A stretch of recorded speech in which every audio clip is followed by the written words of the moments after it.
Welcome Creations with Christina, and welcome back to another video. Today we're going to be going over the basic supplies that you need if you're just starting off with stamping for card making. First, I'm going to go over different types of stamps. There are a few different types of stamps. There's clear stamps, photopolymer stamps, cling mount stamps, and then wood mounted stamps. Both the photopolymer, clear, and cling mount all work with a specific tool, which I'll show you in a bit. And then there's wood mounted stamps. Now I don't have any wood mounted stamps, but they're pretty much a red rubber stamp, just like this. This is a red rubber stamp, except for that instead of it being that you can attach it to a stamping tool, there actually is a stamping tool mounted to it, which is a piece of wood. So it's permanently adhered to a piece of wood, and you just, grab it and stamp out.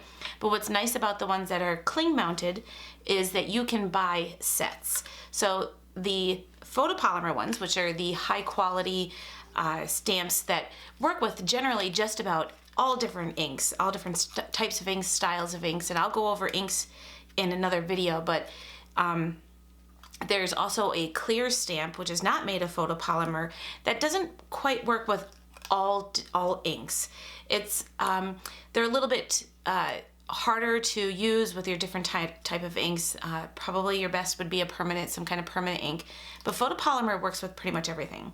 So let's go over photopolymer first. Usually they come in packaging similar to this that has the company and your little stamp sets. And what's nice about this is that it's a complete set.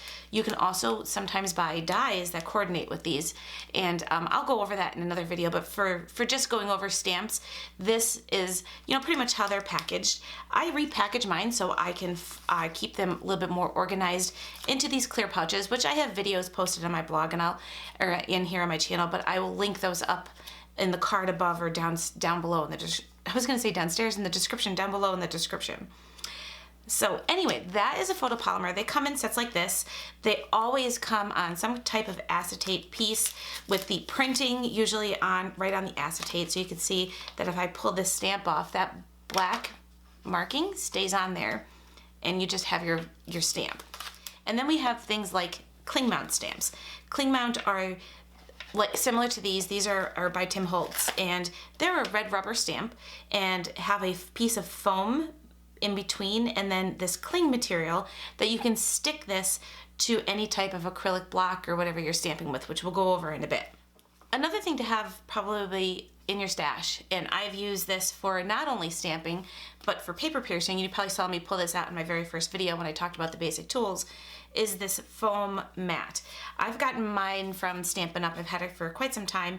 I mainly use it for paper piercing, but one thing that it is good for stamping is if you have a really big stamp, and this is probably not the best one, but if you have one even bigger, that you're not getting a full image, you're missing parts like the middle section.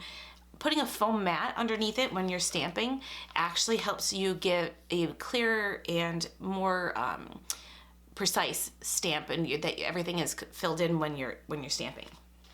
Another thing to have in your stamping supply are inks. You're going to need lots of inks. All right, you probably don't need a lot, but I would definitely have different types. There are so many different types of ink. There are dye inks, pigment inks, permanent inks. There's so many different types. And I'm not going to go over what the difference is between all of them. I will do that in a separate video, but just each type of ink has a different property to it and reacts differently to different things. So Memento ink, if you're using an alcohol-based marker, like a Copic marker, it's not going to smear. StazOn ink works great with glass or metal or acetate. And there's Distress Oxide and Distress ink. Then there's the Hero Art Shadow ink. There's Archival ink. There are so many different types of ink. So I just pulled out a little bit of what I have here in my stash. Another thing you want to have in your collection is ways to clean your inks. There are a lot of different products. I generally reach for baby wipes. I use an alcohol-free, unscented baby wipe for cleaning off my stamps.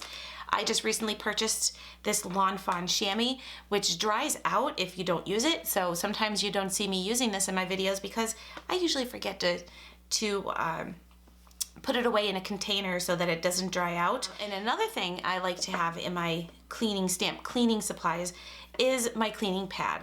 I use this a lot if I'm stamping out sample pieces so I know what color I have in my ink collection or anything like that. And there's these great scrubbers that are on the market. This one happens to be by Stampin' Up, but there's other companies that do these. And you have a side that's for you're spraying your cleaning solution, and you spray one side and then you clean on the other side. It is clean on one side, you spray it and clean here, and then you dry on the other side. So this is definitely a great little tool to have in your stamp cleaning. However, I don't know if I would say this is absolutely necessary. If you're just starting out, I would definitely just go with baby wipes, and you can get these all over the place. Do get an alcohol-free baby wipe, because it will not, you can use it with all your different types of stamps. I have heard that the alcohol ones might react differently to your photopolymer stamps. Not 100% sure on that, but I always go for the alcohol-free and unscented because I don't like really the smell of baby wipes. And then if the other thing would maybe even think about getting this chamois from Lawn Fun, which is used, you can see it's a whole bunch of different colors, used for cleaning stamps. I know what you're thinking, Christina, you didn't show me how to use these stamps. I will get into how to stamping for beginners in another video. These are just the basic tools. But one thing you are going to need is a way to mount these stamps so that you can push into the ink and get it onto your cardstock without using your fingers. Acrylic blocks are probably the thing that everybody started out with years ago and was the only option you have. I have inexpensive ones like this one that I probably got at the dollar spot at Michael's. I have one, this is the only one I have of this one, and I use it all the time. I've had it for years. I also have Stampin' Up! Acrylic blocks that come in different sizes and shapes. There's round versions of these, there's square, rectangle, there's all different types of these. But they are something that came out originally when they started making photopolymer stamps. And another option for using to mount your stamps are stamping boards. I have two of them here. I know that We Are Memory Keepers came out with their own stamping press, which I am looking to get. I was hoping to get it before I did this video, but I didn't get it in time. There's Mini Misty. This is the smaller Misty stamp board that you can use also for stamping your inks or your stamps. So I'm going to take just one of these stamps here. And what I really like about this is it has this cool door that you can put your stamp right there. Let me get these magnets out of the way. It comes with magnets so that you can hold them into place. And you have to be careful because they will stick together, which is why I have washi tape on mine so I can pull them apart. But it gives you precise, so you can stamp, and if you don't get a really good inking, you can add more ink and stamp again. I have my little foam piece in here. This has got a plastic top and then a foam underneath. If I took this out, I can then use something like my cling stamp. So this is definitely a really good multi-purpose board. It does come in different sizes. However, the price tag is a little much. So you might want to think about looking into the We Are Memory Keepers, especially if you're just starting off, because you might be able to find them locally that you can purchase maybe with a coupon. But this, definitely think about getting some type of stamping board. So this is my Mini Misty. It does come in about 3 different sizes. This is the smallest, then there's the original one, and then there's a very large one that's great for scrapbooking. Then there's also this one by Tim Holtz in Tonic Studios, which is a great board. It doesn't have a foam piece, it's just a piece of board here. It doesn't have any foam, but I haven't had a problem with this. I use this all the time, especially if I have larger size stamps. And what's really great about this one is it comes apart. So we have 2 different ways we can stamp with this. So we have this way, which works just like the cling mount stamps. Let me see. I could stick my stamp right inside here and then close it and stamp. But if I was using my cling mount stamps, that's the ones that are with the red rubber and have the foam, what you can do is take this board apart just by lifting straight up and turning it around, and now we have a way to use our cling mount stamps. It gives it just a little bit more depth so that you're getting into the paper, and it accommodates that little thickness that you don't have with the photopolymer stamps. And this part is just a little added bonus, not something necessary, but I think makes working with inks and stamping a little bit more fun.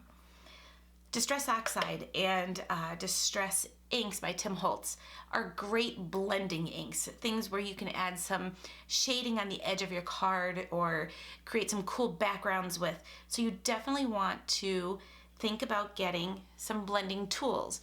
This is a blending tool. It has these little foam daubers that you can peel on and off. I have a bunch of them that are kind of designated for colors, but you don't really necessarily have to have a whole bunch of these. You can get one and then keep your little foam pads in little baggies or some kind of storage container so that you can switch out your colors. All you have to do is just make sure you mark those containers or those little baggies with what color you've used previously. So these are great tools for playing with ink blending. I pulled out a couple pieces of cardstock and I thought I would just play with some ink here, and all I'm doing is just rubbing it in and adding some light touches. Now this isn't going to be perfect because I'm just playing, but when Distress Oxide and Distress Ink, there are so many different techniques with these that you can do with using one of these tools. So this is a nice tool, and then recently on the market they came out with, a lot of companies are coming out with blending brushes. I like the blending tool, but these brushes are fabulous.